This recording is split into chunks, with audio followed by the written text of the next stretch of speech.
मान लो बच्चे की परवरिश करना है और बच्चे की सही तरीके से अगर परवरिश ना की गई तो 16 साल के बाद वो आपके लिए 20 जैसा हो जाएगा, 20 जैसा हो जाएगा। जान धुंधकारी ने क्या किया था? 4 लात खींच करके धुंधकारी ने मारा अपने पिता आत्मदेव को। आत्मदेव की बुद्धि खुल गई, बोले अब हम चलेंगे भजन करने। बेटा ही चाहिए था ना उनको ना।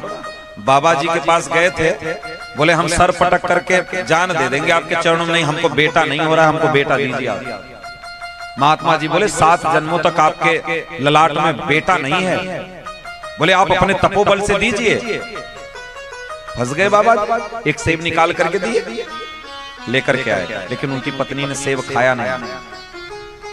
अपने बहन के बेटे को लेकर के अपना बेटा मान बैठी, लेकिन वो फल को जिस गाय को खिलाई उस गाय का बच्चा कौन हुआ? गोकर्ण। गोकर्ण पंडितो ज्ञानी धुंधकारी महाखल। बेटा आपको नानी याद दिला देगा साहब। हाँ, दुनिया में व्यक्ति सबसे जीत जाता है, अपने बच्चों से हार जाता है। और एक बात और कि दुनिया से जीत करके खुश होता है बाप माँ बाप, लेकिन बेटे से हार करके खुश होता है कि चलो हम 1 करोड़ कमा रहे थे, हमारा बेटा 10 करोड़ कमा रहा है। लेकिन पड़ोसी अभी 10 करोड़ कमाने लगे तो उसका बीपी ऊपर नीचे करने लगता है कि भैया हमारा पड़ोसी का इतना पैसा कमा रहा है, हम का नहीं कमा रहे हैं। लेकिन बेटा कमाने लगता है तो बाप को प्रसन्नता, नहीं चलो चलो। बेटे से हार करके माता पिता खुश होते हैं। इसलिए बेटा विष न हो जाए, इसलिए उसको ऐसी परवरिश करिए शास्त्र संगत कि शास्त्रों का अध्ययन करके, शास्त्रों का श्रवण करके कि किस मार्ग से हमको अपने बच्चे की परवरिश करना है, कैसे हमको करना है, ये हमको जरूर याद रखना है, जरूर याद रखना है। परवरिश ही उसको हीरा बनाती है साहब, परवरिश और कुछ। इसलिए संस्कार बहुत जरूरी है उसके लिए। बाल्य अवस्था से ही उसके कान में हरिनाम जाना चाहिए, उसके मुख में महाप्रसाद जाना चाहिए और उसके हाथों से तालियों की सेवा होनी चाहिए भगवान के साथ। बाल्यकाल से ही उसके माथे पर तिलक होना चाहिए ताकि तिलक के प्रति उसकी श्रद्धा बढ़े, तिलक के प्रति उसकी श्रद्धा बढ़े।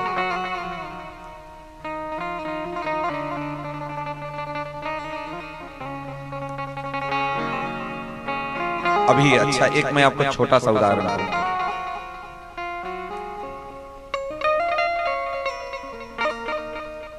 आजकल एक तो वो पैंट आता है, उसको क्या बोलते हैं, जो एकदम छोटा सा पैंट आता है, वो आजकल सब लड़के लड़कियां सब पहनते हैं, घुटने के ऊपर तक होता है। और कौन होता है कैफरी का बोलते हैं उसको। अच्छा ये बताओ,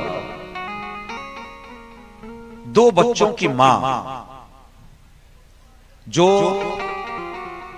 बचपन से ही तन को ढकने वाला कपड़ा पहनी हो, अगर उसको आप वो पहना करके कहेंगे कि जाओ सिविल लाइन घूम आओ, तो वो पहन पाएगी क्या कभी? गला काट दो उसका, लेकिन वो उसको पहन करके निकल नहीं सकती, नहीं निकल सकती। ऐसे कपड़े वो पहन करके कहीं जा ही नहीं सकती। लेकिन जिन बच्चों को हम बचपन से ही वो कैप्री पहना रहे हैं, तो 25 साल की हो जाएगी तब वो कैप्री पहन करके घूम रही है बाजार में, देखो, क्योंकि उसके स्वभाव में वो आ गया है, उसके संस्कार में वो आ गया है।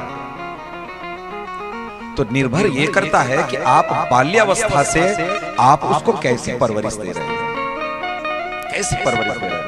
अगर आपने उसकी परवरिश अगर सही तरीके से करी है, तो संस्कार दिया है, तो कभी वो असंस्कारी कार्य कर ही नहीं सकता है, कभी नहीं कर सकता।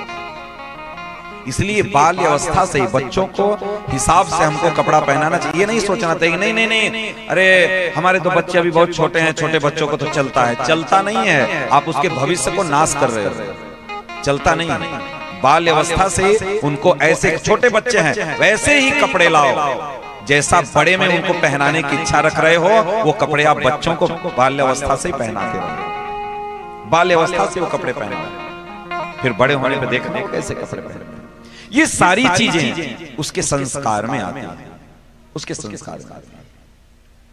इसलिए संस्कार में भगवत पूजा, भगवत अर्चन जब हम करते हैं तो उसके हाथों से पूजन होता है, अर्चन होता है, उसके कानों में मंत्रों का उच्चारण जाता है, उसका हृदय पवित्र होता है, उसका चित्त पवित्र होता है, चित्त पवित्र होता है। और धीरे धीरे करके वो संस्कार उसके अंदर बढ़ते चले जाते हैं, बढ़ते चले जाते हैं।